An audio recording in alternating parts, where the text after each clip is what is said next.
Je suis Manon Soavi, j'ai été pianiste concertiste, je suis aikidoka et autrice, et je ne suis jamais allée à l'école.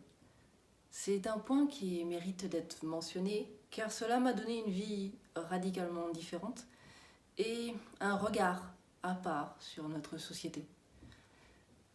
Mon livre, Le Maître anarchiste, est un livre hybride qui mêle biographie, philosophie et pratiques concrètes pour présenter la richesse de la philosophie du non-faire.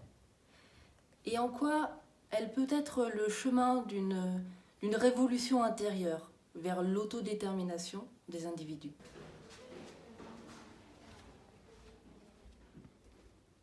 Hybride aussi parce que j'y raconte la trajectoire d'Itsuo Tsuda, qui, de la Corée à Paris, en passant par Tokyo et Shanghai, ne va pas cesser de chercher la liberté de penser. Et il va trouver finalement la liberté intérieure, celle qui ne dépend d'aucune condition sociale extérieure. Intellectuel brillant, il trouve cette liberté profonde dans l'articulation des éléments du taoïsme et des pensées libertaires. Il va écrire et enseigner dans les années 70 à Paris. Et c'est à ce moment-là que mes parents le rencontrent.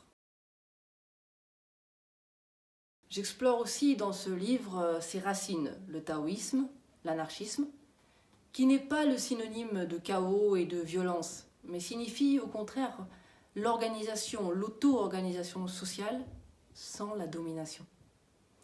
Et les pratiques du corps japonaises, aïkido et mouvements régénérateurs.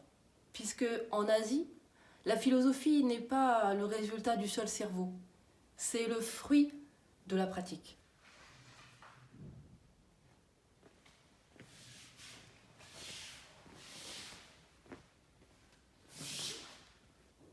C'est pourquoi les deux sont indissociables.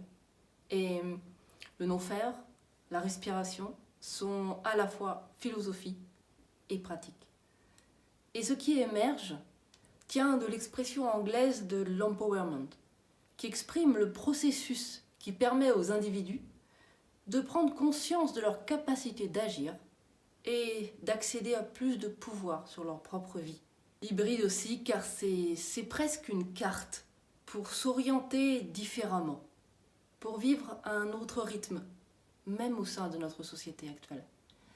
Je me sens très proche de l'analyse écoféministe qui relie domination de la nature et oppression des femmes comme procédant d'un même rapport au monde.